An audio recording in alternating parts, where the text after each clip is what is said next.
All right, everybody, welcome back to On the Perf. I am Adam, he is Adam, and today we are talking about where mid-pack shooters are losing the most time in their match. So the two of us have I don't know if it's super unique, but we have opportunity to shoot with a lot of people that would call themselves mid-pack shooters. Between just squatting with them, staffing matches, Adam, of course, puts a lot of matches on the ground. When somebody walks up to you and says, hey, man, you've been watching me shoot all day. Where do you think I'm losing the most time? That's usually a slightly different answer, but there's definitely some consistency to that from person to person. Where do you think most people fall? What, like, if you had a recording on your phone, it's like, oh, you asked the question that everybody asks me. I'm just going to play this for you so you can just listen and know the solution. What would be recorded on your phone? I mean, the easiest answer would be slowing down and getting their hits. They roll up. They roll up to a position. They stop. They take their time. They get their hits, and then they do something else. That would be like number one. Like B class, C B class shooters. That's the big one when they're like, oh, I need to slow down and get you. Especially if you use that phrase. If you use that phrase out there, listener person, like, I'm talking to you. All right. Like, if you are consciously slowing down to get your hits ever, that is always a scored error every single time. To steal my favorite Brian Nelsonism, slow is the opposite of win. Right. You should never, ever slow down. You should just do things more correctly. Yeah, like, do you remember Kalani Laker from the Team Stag Oh, days? Yeah. He used to say that slow is smooth, slow is smooth, fast. Smooth is fast is what slow people say. That checks out. It checks out. Yeah. So I think 100%. that's the biggest one. What's the biggest one that you see? Well, on yours a little bit more too. A really interesting thing that I see is when people try to slow down and get their hits, what they actually do is they just do things incorrectly slower. Right. Like, there's whatever fundamental issue they have going on, whether it's, I guess sight alignment's not a thing anymore because dots are a thing, but, it's like sight patience or trigger prep or, grip or stance or recoil control or whatever it is, they still do the thing wrong. They just do it slower. Right. So, and yeah.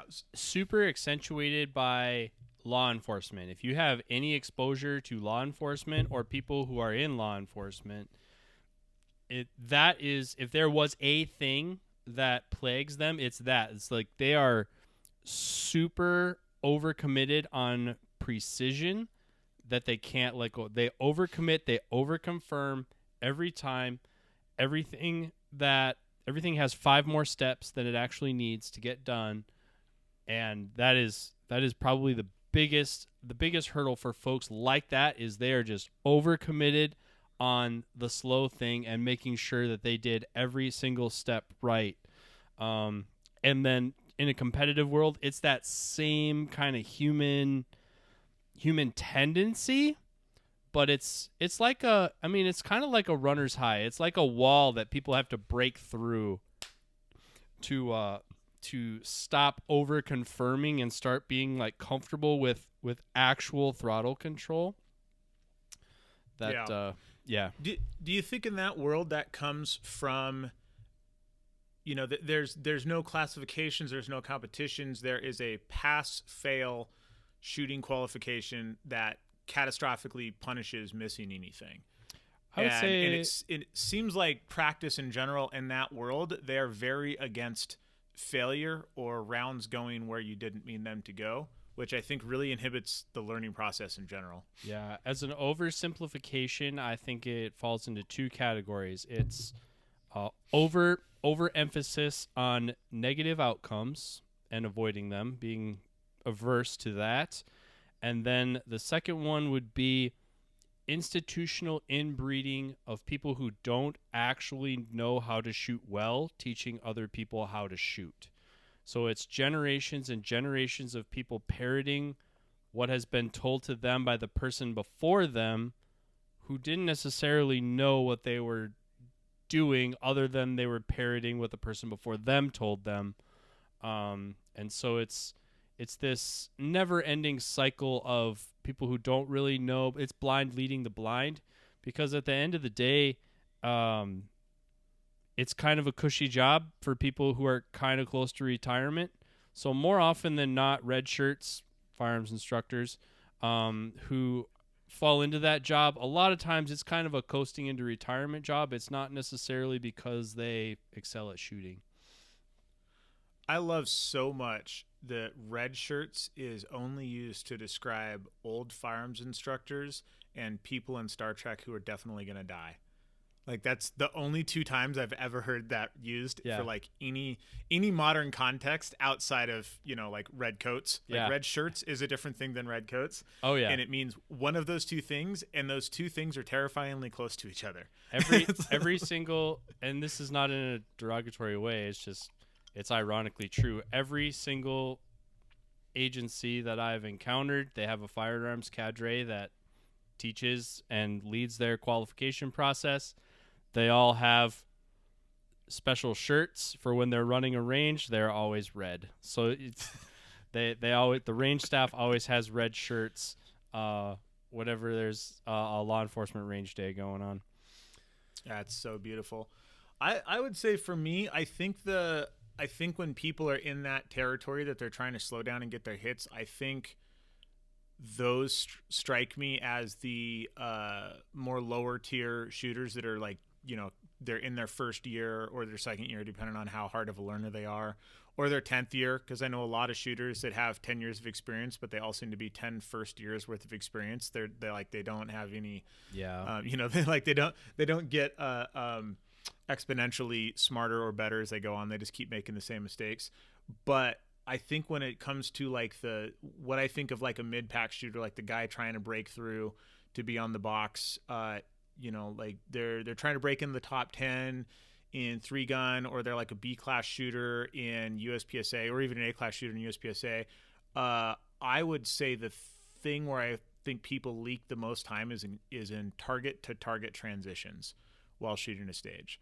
I know quite a few people here locally who shoot 11 splits on the regular, and they do it like when you hear them shooting, you're like, holy shit, that guy is absolutely shredding this stage. And then you go shoot the stage and you're like, I beat him by 4 seconds. Yep. What just happened? I'm like, oh, he was shooting machine gun fire with deceptively long pauses in between it, because the concentration of I need to split hard pulls away from their concentration on I need to get to the next target. And I think over the course of a match, like, you only have one draw. If you're doing, 3-gun, at most you have 2-gun transitions. So everything else is either position entry, position exit, movement, shooting, or transitioning. And regardless of how fast you shoot, if you're putting, 50 and 60 transitions between all of your targets, whatever, like if you think like, what's a comfortably fast split? Like if you're shooting like, good aggressive pace, you're shooting sub 20s. I know a lot of GM shooters that cannot split under 18 to save their lives. And I know a lot. That is a hard practiced skill if you can get under 18. Yeah. So a lot of very good shooters can't shoot under 18, which is fine. And a lot of not nearly as good shooters can shoot like 11s and 12s. Strangely, a lot of people coming from video games, because there's a lot of really fast twitch button pushing in video games. It seems to translate very directly to shooting. I've had a terrifyingly long conversation with Max Leograndis about this, and I can't remember what video game it was, but it was like Minecraft or something. That he's like, yeah, this is great trigger practice because you're just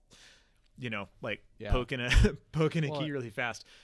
And by contrast, like I know, and like get ready for this, but like the average person without much practice can shoot a 30 split very easily. So the difference between a 30 split and an 18 split is like border to border across Texas.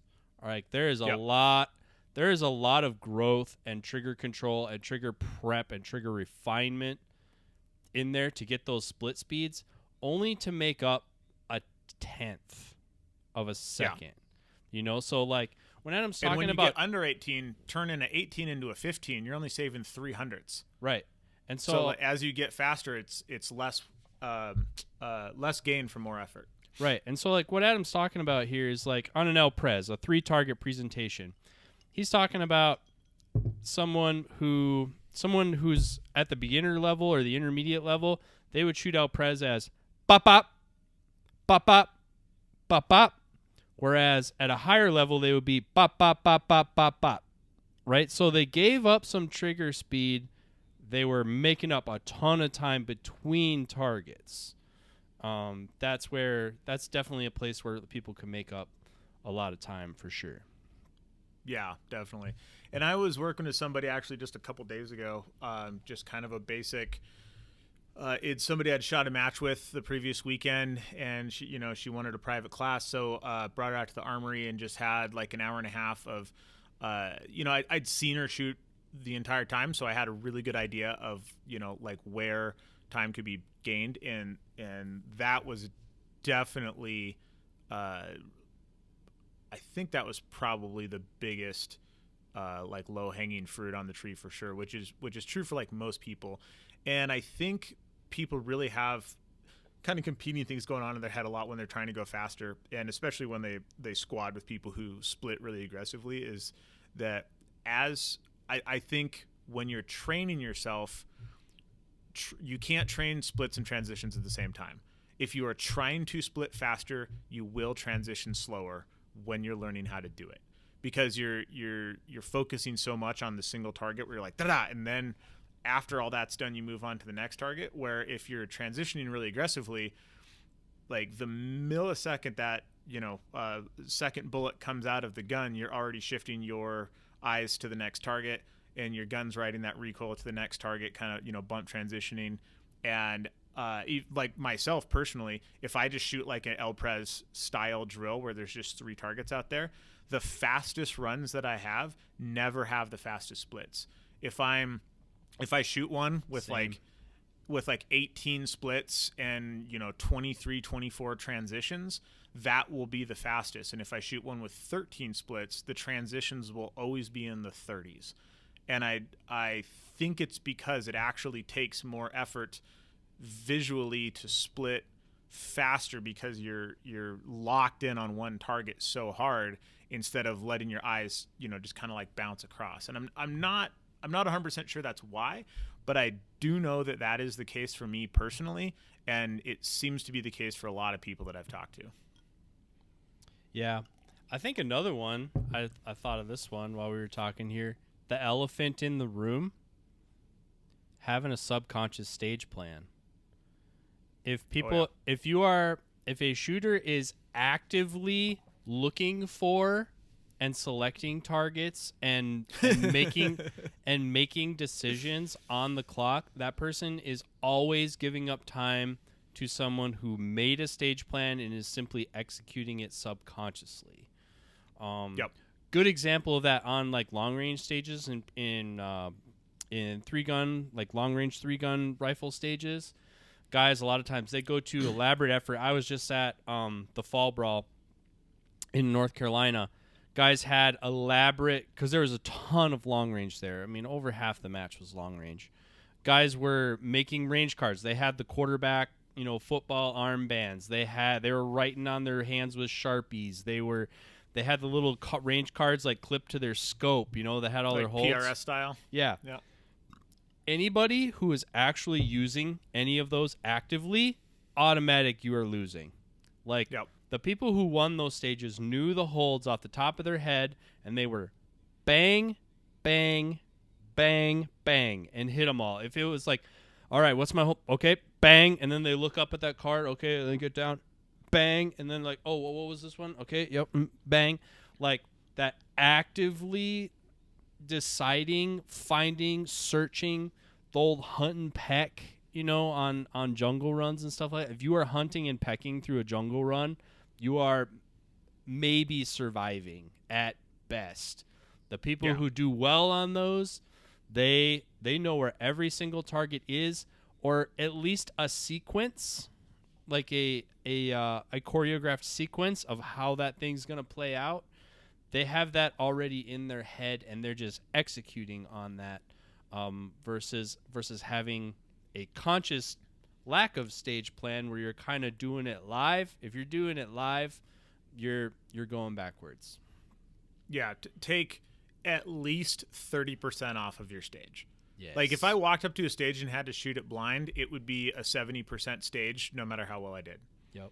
Like that has to be a thing. And like you said, your stage plan includes your holds. Like I changed my zeroing strategy in order to change where targets fell on my reticle a few years ago, where I used to zero and basically shoot like really standard like PRS style holds, where I'd remember like 1.2 mils, then 2.8 mils, then 3.1, then 1.6, then 0.7, and that was just I could do it, but it took like more mental effort than I wanted it to.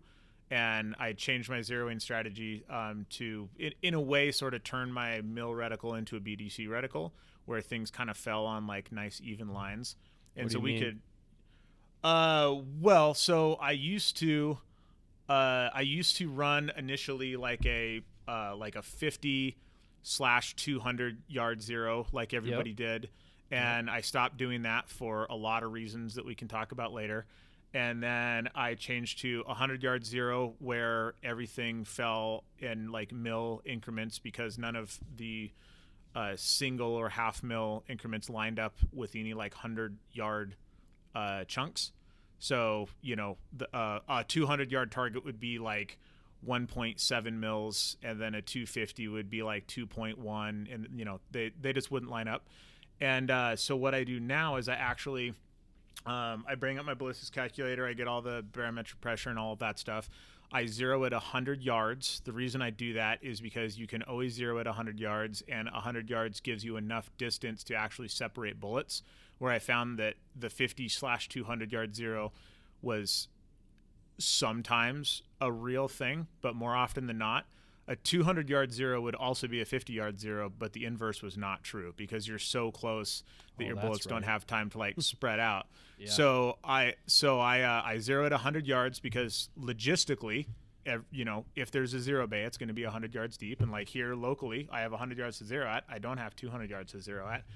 So I zero at 100. Then I open up my ballistics calculator, and I bring up the picture of my reticle, and I start dialing up the scope in the calculator until my hash marks say 300, 350, 400, 450, or within a few yards one way or the other. And it's a different number of clicks depending on where I'm shooting and the barometric pressure, and it's a different number of clicks on my 14.5 with a 1-6 than it is on my 16-inch with a 1-10. Does that make sense? Okay, so when you get to the range, you're actually from a 100 yard zero, and your changes in atmospherics, you're actually dialing in a little bit of a truing into your... Kind of. So what I'm doing is I'm zeroing at 100. Yep. I zero my turrets at 100, and I slip the turrets so they say 0. Yep. And then I open up my ballistics calculator, and I start dialing up in the calculator until my 0.5 hash is 250 yards, my 1 hash is 300, my 1.5 is 350, and so on. It falls off at about 500 yards. Mm-hmm. And then when I get to that, however many clicks I dialed up in my ballistics calculator, I'll dial up that many in my scope.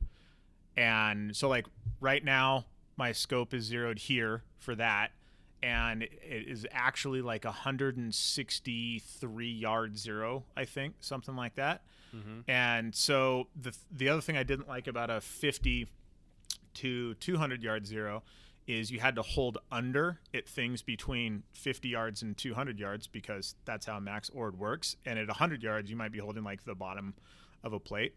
But if I dial up, a click or two to make all those mill hashes line up, then my hold under is, I think it's 3 inches, or excuse me, 0.3 inches at I think like 100 yards is max ord after I dial. So not enough to impact anything in our sport is what I'm saying. So I basically have a dead hold to like 165, kind of high at 200, and then my hash marks line up 250, 300, 350, 400, 450, and then they start falling off about 500. So I'm basically making a BDC reticle out of my mill reticle. And but the reason how is that different than what you were getting in a BDC reticle? I don't like BDC reticles because depending on the velocity, the atmospherics, the bullet you're shooting, you know, all of that other stuff. So for instance, you Yep. just explained how you do that on an MRAD scope. What were your Yep. holds when you were trying to do that on a BDC scope? Where did that deviate to the point where you decided to go this route? So the zero distance on a BDC is usually 50 yards, and I didn't like that part. So you didn't want to use the default 0 that it was calibrated to. That's one of the things. Yep. Okay. And then the drop works a little bit differently. So for my 14.5, I have to dial up. I think it was 0.4 mils. This is the last time I did this. I'm just pulling this on my head. I think I had to dial up 0.4 mils on my 14.5 and 0.2 on my 16 to get the same change with the same ammo to like make everything line up. And so I can do it with the mill reticle. And the reason I stuck with a mill reticle is because I have a mill reticle in absolutely everything that I own. So I have like a nice sense of familiarity with that system. And then I also have a mill reticle in my spotting scope. So when I'm zeroing, I can look through it and be like, oh, I need to come down 0.4 or whatever the case is. So I have the same ruler in everything. And then for those, you know, when I'm going to a match where there's long range, like at Max's match here that we're all going to shoot, I'm just going to zero it to 100 and leave it because I can hold slightly high at 200 with the target size that we're shooting at. It's not a big deal. So I'm not going to do any of this. But if I'm going out to Texas or something, I'm definitely going to do all of this. And it seemed like the simplest solution because, like you said, so I was just zeroing at 100 and then just remembering all of my mill holds. And I stopped doing that because it was just too much fine math to like stick all of that in my head. And I found that essentially turning my BDC reticle or turn my mill reticle into a BDC reticle by just dialing up a couple clicks, what that allowed me to do is make all that a lot simpler. And then the other thing that I was trying to loop back to since we got way off topic is when I'm remembering all of the long range stuff for my stage plan, I'm remembering as much as I need and nothing more. So I'm not remembering that this one is 162 and that one is 178 and this one is 143 and this one is 98 and that one is 165. All of those are a dead hold. So I'm remembering on for everything inside of 200 yards. And then I'm remembering 250, 350, 450. And if something is 243, I'm going to either round it up or down, whichever way makes sense. So I'm basically going to remember all of my holds in like nice round numbers. And they're not going to be small round numbers. They're going to be like round to the nearest 10 yards, if not more, depending on the size of the target. So at the last match I had with a whole bunch of long range, there was like a 490 and a 510, and they were both like full IPSC targets. And I wrote those down and remembered them both as 500 yards because a 500-yard hold put me on target on both of them. I didn't need a finer hold than that, and it didn't help me to remember that there were 490 and 510, but it did add unnecessary complexity to what I needed to remember. Yeah, and like Adam said, that was a long way to go to get there. But essentially, in the long-range game, it's so technical, and people who like it like to talk in that technical realm that it's very easy to get lost in the weeds. So first you have to figure out what all the holds are, and then you have to boil them down as much as you can into something as basic as possible so that it's as little to remember as you can get it to be. So like a long range guy would love to remember 1.3, 2.7, 3.89. All right, you need to get that down into 2 high, 2 low, and 4. Or something. So you're trying to get it down into. I was describing this too because I just started playing around with 6 arc for 3-gun and some of these longer range matches, and what it allows me to do over a 5.56 gun in a lot of instances, instead of if I have 8 targets out there, it allows me to really boil it down into a foreground hold, a midground hold, and a background hold. So where guys are remembering 8 holds, maybe 6 holds, I have 3. It's a dead hold, it's a one, this line high, this line low, or it's a that line. But you got to get away from the uniqueness of that target and group it into other targets so that you're not actively deciding how to hold.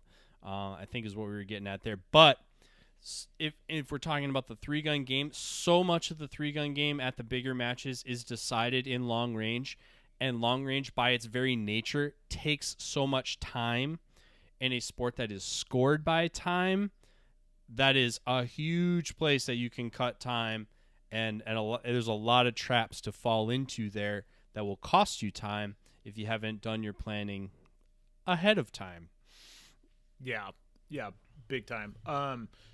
I would say, all of my really good match finishes and major matches have all been in matches that have a lot of long range on them. And it's, because I grew up in Eastern Washington shooting long range, and, I'm very used to that. And I understand how important that is relative to the rest of it. So if you want like a good visual representation of what this is, pull up a piece of match footage where you shot a bunch of pistol and then a bunch of shotgun, and then you laid down behind the rifle and you shot 10 targets. And when you get to the rifle, hit pause and look where your little scroll bar is across the bottom of the screen. And I will bet you money that it's not halfway yet, because the long range portion, no matter how much other stuff comes before it, is always the biggest chunk of any stage, and therefore is always the biggest chunk of the match. So it's, we're shooting 3-gun, but really we should call it 2-gun where the rifle counts twice. Because on that long range stuff, like it is, you need equipment that lets you do that too, but which is an entirely different discussion. But I think some matches it's really gotten down to a rifle match with distractions. Is what I call it. It doesn't. Some matches like Fall Brawl being a prime example for those who were there. There's long range on 7 to 10 stages. All right, it did not matter at all what you did on a pistol or a shotgun, as long as you didn't totally destroy your match. That match was won and lost in long range. But back to the topic at hand. Places shooters lose time. I think movement, like physical movement across the stage, is another one. A big influence of mine has been Steve Anderson, and he said one time on one of his podcasts. I'm stating this right now. The official drinking game of On the Perf is every time and Adam says Steve Anderson, you have to take a drink. Right. I think this is the 3rd episode, and he said it on all 3 of them. But continue, sir. a lot of my mentors and contemporaries get really upset when you quote material that is well known to be someone else's. So I'm just quoting material, not claiming it as my own. But in this case, he said the difference between A-class shooters and M-class, GM-class shooters is they will shoot alphas over here and stop. And then they will run over here, stop, and shoot alphas. And they will run over there and shoot alphas. Whereas higher-level shooters are blending positions together, moving through, and maybe not necessarily stopping, but doing kind of a rolling pause, and then moving through, because it takes time and energy to get stopped, do something, and get started again. Even if while you were stopped you did it super fast, the amount of time and energy it takes to get you stopped and then get you going again is another one too. So like certainly at the local level, the more you can shoot on the move or roll through a position, blend positions together, you will absolutely start putting 5-10 seconds on people in a medium or large field course. Yeah, big time. So as part of my getting back into the sport thing here that I've been doing over the last few months, at our local club, we shoot a USPSA match Friday and Saturday of the first weekend of the month, and then Friday and Saturday of the second weekend of the month. So, we're basically putting on like a level 2 match every single weekend because we have enough people that you can't put them in all in one day. So our club matches have like 170 people in them. It's like nutty. And but what they do is they because the stages are left up between those two, we don't tear everything down until the second Saturday of the month. Lucky. If you're in there on that first week, all the walls will be up, target stands will be where they were. You can just go in there, staple up a bunch of stuff, and shoot whole stages, which I very rarely do, even with the ability to do that, because I find that my time and ammo is better spent just really trying to hone the fundamentals, because that's always the thing that falls off. So if I'm going out by myself to practice, it'll be like 3 paper targets and a piece of steel and a couple of cones is like kind of what I'm rolling with most of the time, and that's plenty. But I did give me the opportunity to play around with some stage kind of like programming plans. And so one of the things I tried was just set up a stage with a whole bunch of different positions in it and shoot it as aggressively as I could, at each position, making each position a position, and then shooting it at what felt like a really laid back pace, shooting like 25 splits and 30 transitions, just kind of like walking through the stage. And I did that on a whole bunch of different types of stages and sections of stages. And the math that I ended with was, for every time you stop your body and you start moving again, it adds at least a second to your stage time, no matter how aggressively the stopping and the starting happens. And so in order to make that worth it, you have to make up a second in that position. So that better be some extremely hard shooting that really requires you to be completely still in order to do it efficiently. And not a lot of shooting in our sport is actually that. And I think the big misconception is that, what Adam said here is rolling through positions. Stopped is stopped. Rolling through a position is your feet might actually both be planted at the same time while you're taking your shots, but your upper body keeps its momentum so you don't have to restart that train all over again. And the difference between those two can be very significant. Like if you're just 2 targets through a port, if you come in and come to a stop and shoot those 2 targets and leave, that takes way more time than you come in, your feet stop, and your body swings through as you shoot the 2 targets, and then your feet start again, but don't have to get your whole body moving. That's a huge difference, especially built up over a few positions on a stage. Yeah, absolutely. Like you say, and it kind of boils down into if it is a position that requires a stop, how long do you have to be stopped there? Can you finish up shooting the last target from that position while you are trying to leave? If it's a 3 target array before the movement has to start, how planted do you have to be? Do you have to be planted for all 6 of those shots? Or do you have to be planted for 4 of them, and then you can start to pick up your foot and start trying to leave on that last target? Now, depending on difficulty, distance, and all that, could you start leaving on the second target so you can essentially shoot the last 2 targets, quote-unquote, on the move? Can you shoot all 3 of those targets trying to leave? Depending how far away they are and how spread apart they are and how small they are, you might be able, you can get a lot of work done while you're contributing something to leaving a position. But if you have to do the shooting and then you start to get to the business of moving, that all costs time and it all accumulates very quickly. Yeah, 100%. And I think, I have the good fortune to be friends with a lot of extremely high-level shooters, and when you start talking to them about the differences at that top level, like the phrase that everybody uses is rounding the corners. And It's like, hey, like you can, once you're above like an A-level dude, most people can draw and reload and split at about the same pace. like Yep. give or take a few hundreds, right?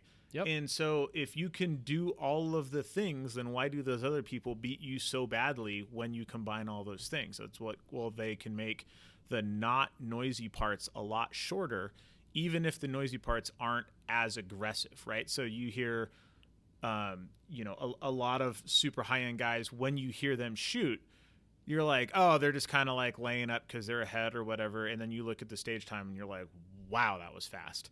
And it didn't necessarily look fast. There was a beep, they drew their gun, and then there was just gunfire until they were done. There wasn't individual little chunks of gunfire around the stage interspersed with 3 or 4 seconds of running, or even 1 or 2 seconds of running.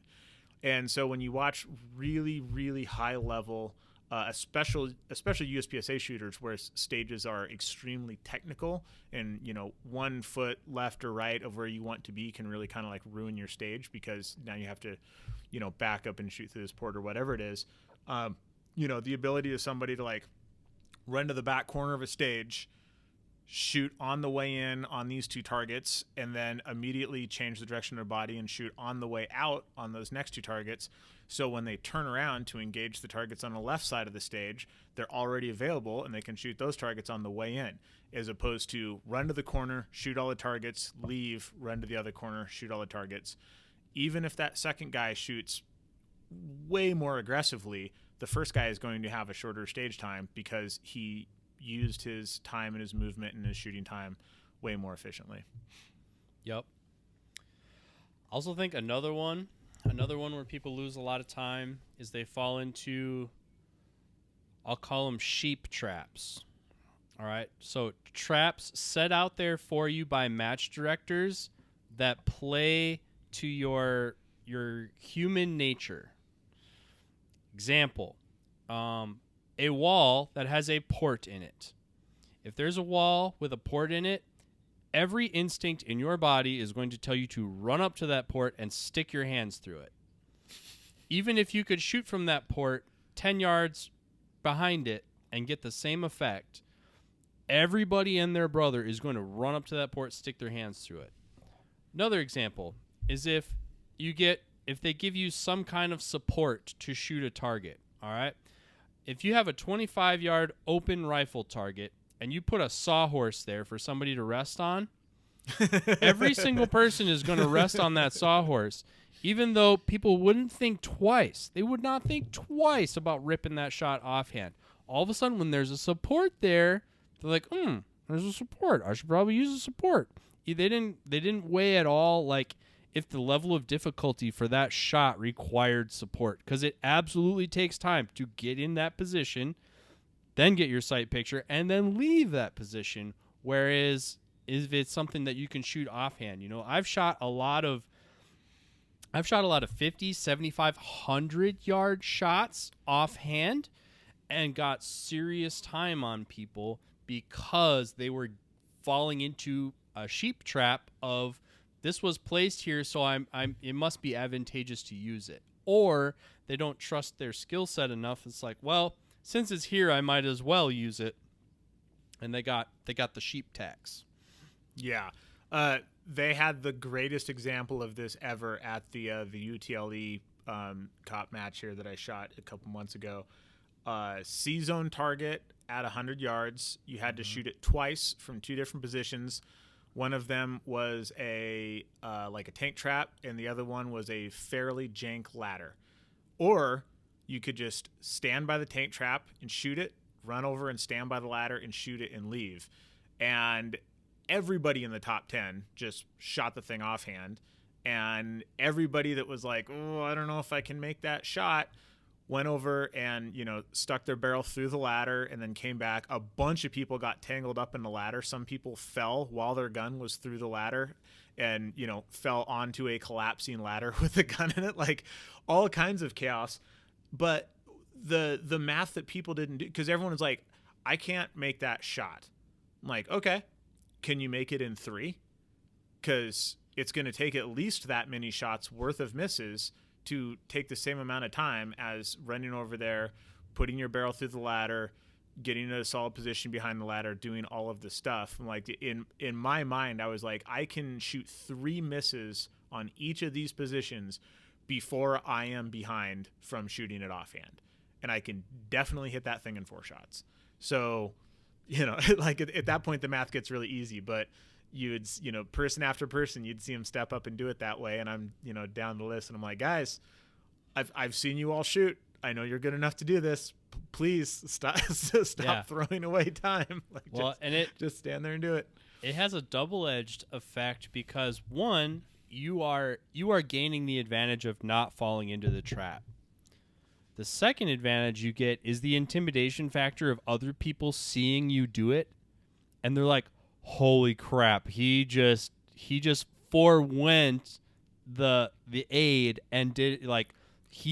So in their head, they went backwards because now not only were they not sure they could do that shot, they saw you do it, so you must be better than them. So, like, you get even more separation in their head. You're kind of beating other people with a little bit of intimidation. I know I've done that a few times for sure. Not on purpose, but, like, a lot. I did it because it was the way I wanted to do the stage, and then I heard the chatter in the background. I'm like, oh, man, whew, a 75-yard, skinny Sammy.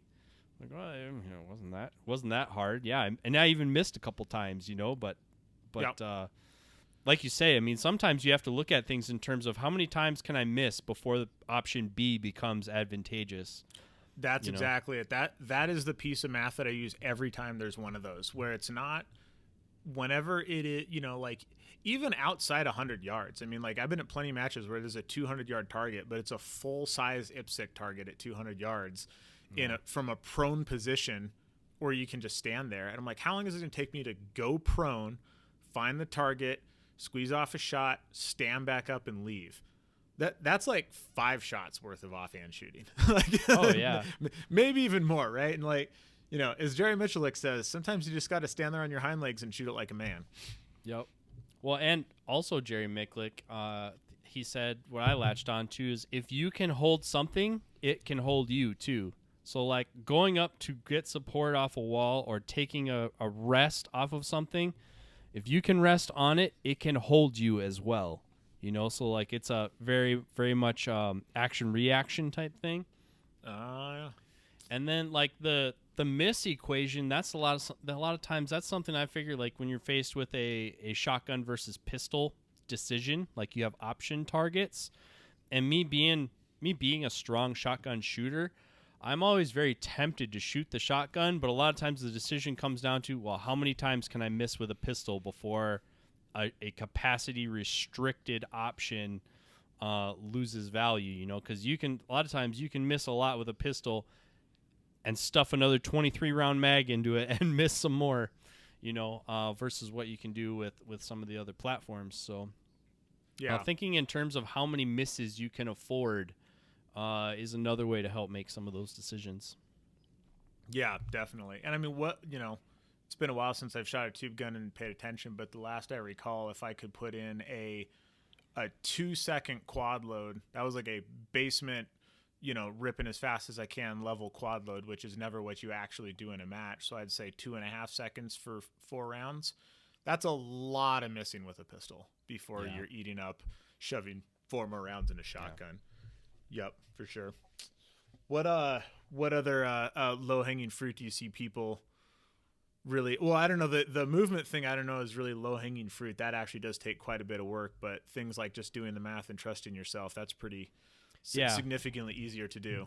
Getting down into smaller things that add up, start positions and draws. So, like, if you have to stage your guns, stage in it so your hand falls naturally on it, just because they said pointed down range doesn't mean 90 degrees to the back berm, like kind of oriented towards your first target. Or in a draw, especially if you're in a one gun only sport like the pistol sports. I mean, the pistol sports really are won and lost in draws and reloads. Not so much in 3-gun because the stages take so much time, but like in a USPSA short course, it's won and lost in a draw or a reload. I mean, the difference between A class and GM and some of the classifiers is a 1-3 draw and a 1-3 reload. So getting a good start position and being consistent in those, that's quite a bit of time. And then your reloads as well, like staging your equipment so that number one reload, the first place that you grab a mag from, is super fast. And then where do you grab them after that? Does your hand fall naturally on it, or are you going out of your way, to artificially put it in position? A lot of newer shooters, they put equipment in places that just doesn't make sense to us. It's like, why would you think to put your magazine that way? And they're like, oh, well, I'll just grab it like this. And it's like, well, is that how your hand naturally falls on your waistline? Because if not, then maybe we should try and put it in a different position. But your start positions and then orienting your equipment so that you can get to it naturally and efficiently, I think, is another one where people give up a lot of time. Yeah.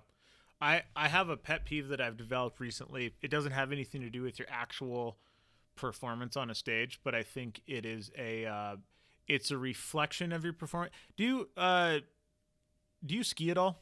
Are you like a winter sports guy? I used to. So there is a Instagram channel called Jerry of the Day that is maybe the best Instagram page of all time. And it's just like photos of people just blowing it. I'm talking like skiing in jeans that are tucked into boots, skis that are on backwards, people with helmets that are on backwards, like just, standard, like this person is from Texas. They're 45. They ski once a year. They have a $5 million condo up here, but they just don't know how all the gear works. Whenever I see somebody making ready and there are a right-handed shooter and they put their magazine in their gun with their right hand, I know immediately this person is not competition. Like they're zero chance are they going to do anything on the stage that makes me worried at all. Like that immediately. When people who know what they're doing make ready, they have an admin load process that looks eerily similar to their reload process that would happen on a stage. It just happens a little bit more deliberately. And it's it has nothing to do with your actual performance on a stage. But every time I see some guy with a rifle or a PCC, like do all the stuff, take his flag out, fumble around to things, and then pull a mag out of his back pocket and stick it in with his right hand, immediately I know I'm not worried about that guy. So I think it's one of those like, look good, shoot good type things. And maybe it is a problem because I've seen a lot of people do that kind of stuff and then not get the mag seated or forget, like the order with the chamber flag and charging or anything like that, and just start with an unloaded gun when they didn't mean to. So that like maybe one of the easiest things that you can do to just make sure that you never start a stage with something really bad going on is just have an admin loading process. Like all three of my guns, I load them exactly the same way every single time. It's ritualized is what you're getting at. It's ritualized, and it's also eerily similar to the way that I do it on a stage. Right. How you do anything is how you do everything, right? So if I am loading my pistol, I'll like my basic make ready, I'll draw. If I like fully missed that draw, I might put it back and draw again, but usually not. I'll bring my sights up. I'll find, a target that's, that's similar to maybe one of the harder targets on the stage. I'll do it, a couple little trigger presses. I'll rack the gun a couple times so I have a nice clean trigger. I'll press that, and then I will put a mag in, Barney load, take the mag out, put another mag in, press check, and put it away. But when I'm doing the loading part, it's exactly the same way every single time, and it is the same way that I do it when I am loading or when I'm reloading on the stage or when I'm doing an unloaded start or anything like that. So like when Adam grabbed that pistol mag to load his pistol, it came from mag pouch number 1, and he put it in the gun, and then he replenished mag pouch number 1 from a magazine that came from somewhere else. 100%. So like a lot of times when I make ready, like I have a dump pouch on my belt. And so, like, I have pouches on the belt for stuff that I'll need, like, during the stage. And I don't want to deplete those with make-ready ammunition unless it's a very small stage. So a lot of times, either in my pocket or in my dump pouch is the ammo that I'm going to replenish the pouches from. So when I make ready from the pouch that I'm going to load from on the stage. So I get a rep on what that's going to be like, because every rep adds up. I would caution against, kind of like Adam said, when he does a draw, and he rarely does it again unless he dicks it up. Well, if you try to do it full speed, you run the risk of doing it wrong, and then that's going to get in your OODA loop a little bit. So it's not necessarily important that you do a full speed one, but rehearse the motion in the sequence and the execution that you want it to be done. So go through the motions at whatever comfortable speed that you'll get it right. Put the gun in the start position it has to be. Replenish the mag pouch that ammunition came from. And for nobody's watching because we don't do video, but Adam was pantomiming the reload process. So yeah, even if I do, I would say I tend to do like a 80% speed draw. Like it's going to be like a 1.5 or something like that. It's not going to be anything spicy, but it will be like I will nail the grip on the draw, because that is the most important thing to me. And then when I'm doing the loading process, I'm not going fast by any stretch. Yep. Like if I did this load on the stage, it would be embarrassingly slow, but it is technically perfect. And that's what I'm looking for. Another good little thing that a lot of people did in this last match, depending on your gun, because all guns are different, if you're planning on loading, like either doing an unloaded start or loading to a mag or whatever the case is, strip a round or two, depending on your gun, off the top of that mag to make that thing see easier, unless you absolutely need all of those rounds. Especially if you're putting a 45 round mag in a rifle, or you're putting a big stick in a pistol. Like JP rifles are super tight. If you have a 30 round mag loaded to 30 rounds, good luck getting that thing to go into that rifle and click into place. Like, ain't gonna happen. Everything's just too tight in there. And even like go ahead. So part of my ritual on that, like I don't care how many rounds fit into it or whatnot. Part of my ritual, especially on a rifle magazine, if I'm going to put it in the rifle, I press on the top to make sure there's a little bit of slack in there, because every dude out there has overloaded a magazine before. So like just making sure, like, push on the top, just a little bit of slack, but if you push and like nobody's home, it doesn't move at all, that one's going to be too tight. So if you're trying to reload into that magazine. Now, if you're from a bolt lock making ready, like a lot of times my big stick that I know is 46 rounds with the one really tight on the top. Okay, well, this is the one I'm starting with, but the ones that are staged in pouches, I make sure they have a little bit of slack on the top. Yeah, that's my process when I'm putting things on the belt, pull them out of the bag. And one of the things we talked about in an earlier episode is sort of having a process for keeping all of your loaded mags separated from your not loaded mags. And I find that a little bit harder with rifle mags and pistol mags, just because, the pistol mags just live in a nice handy little pouch, and the rifle mags tend to end up kind of all over the place. Like I have a place where I try to make sure they stay, but every once in a while one just finds its way in. So whenever I put anything on the belt, I pull all the pistol mags and I look through the witness holes. And like, so for me, my big stick, if I can see a round in that last witness hole, I can't load to that mag. So I actually have to like be like, oh, the witness hole's empty. And if I tilt it forward and I can just see some brass inside of there and be like, it's one round shy, then I'm good to go. With all my other mags, if I see the bottom of the primer, I'm good to go. I have one mag that takes an extra round, but if I do that, I can't load to it. So if I can see the top of the primer on that one, that's not good to go. And then with the rifles, I push down and, I can feel, is this one down or is it two down or is it too tight? Where like my admin load, I'll load to a mag that's one down, and anything that goes in the belt will be two down, so I can do a nice quick load and not worry about the consequences. Yep, and all this ritualized stuff that we've just talked about here for the last few minutes, this is a good example, and especially if you have any sort of real-world application for this stuff, the reason that this costs people the most time is because all the things that we have just described now happen off the clock and cost you no time. Getting any one of these wrong will catastrophically derail your stage, right? So Yep. like you have all the time in the world to load your pistol, relatively, but it's not a timed activity. But dudes who just kind of slap it and go through the motions and put it in there, like I worked in a gun store for a number of years, and I've been in the industry for over a decade now.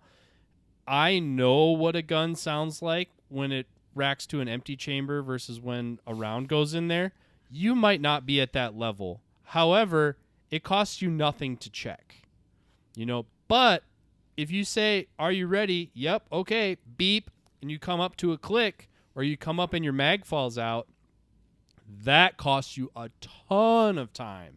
So it's probably the silent killer of a lot of intermediate shooters is not having that ritual, and they're going to encounter each and every one of the tragedies we just described to you. They're going to dig up their draw. They're going to dig up their practice draw. A friend local to me, I'm comfortable with my friendship with him, so Mike out there, he will do a full speed draw and a full speed reload, and if he messes it up, he has to do it 12 times.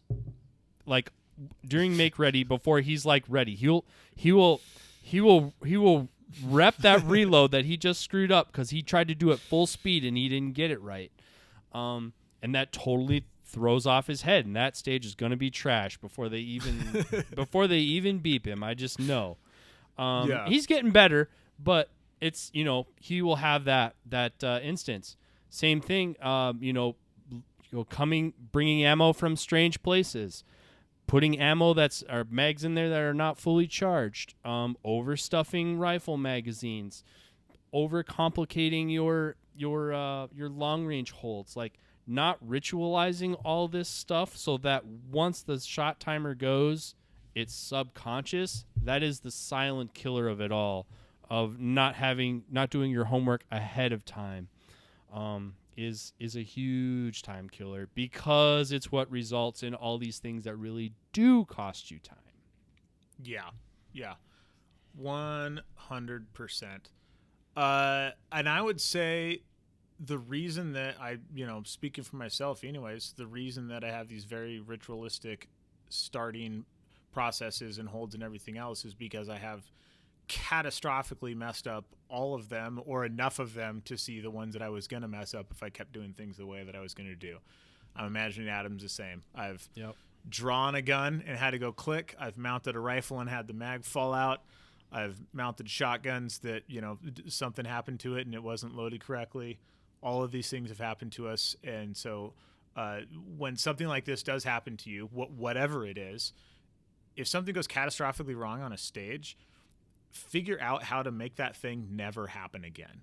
And the other thing is everybody does at the top level, it's kind of like same but different. Like my make ready process with all three guns is probably slightly different than Adam's, which is probably slightly different than all the other top shooters out there. The way that I think of long range holds, Adam's like, why don't you just use a BDD theoretical? Like, well, because reasons. This is how I got to it through my process. Other people who came from a PRS background are like, why wouldn't you just remember your mill holds like you should as a proper long range shooter? And all of these ways of doing things can win. So find whatever your process is, making sure that there's, no holes in it. And if you do find holes in it, then plug those holes, fix your process, steal from other people's process. If you don't know how to create a nice little make ready routine, steal it from somebody. Watch some GM shooter make ready, do what they do. Because they're probably not going to start with an unloaded gun. And we just eclipsed the 1 hour mark, so I got one more to take us out. All right. Before we wrap this one up. Lay it on me. The biggest thing that costs intermediate shooters, a big thing, we've talked about a bunch of them, allowing emotional reactions to adversity. The second something goes wrong, I like where this is going. Especially starting to talk to myself, guy. Knew that was gonna happen. Like as soon as you start talking to yourself or having some kind of emotional reaction to adversity happens to everyone. I watched Daniel Horner's shotgun crap the bed on him at multi-gun nationals at a stage that was all shotgun. watched him lose or almost lose a national title because of a shotgun malfunction. Did not miss a beat. All right, just like issued an input and got back on track. But like, whereas other people like I won't use any names, but like other people at a top level, as soon as it goes bad, oh man, like it just totally train wrecks everything. That's all emotional reaction to adversity. Adversity is going to happen, but if you can issue it a solution and get back on track to what you were doing, you might not lose as much time as you think. But the second you get emotional, you might as well add minutes on your time if you have an emotional reaction to adversity. Yeah, 100%.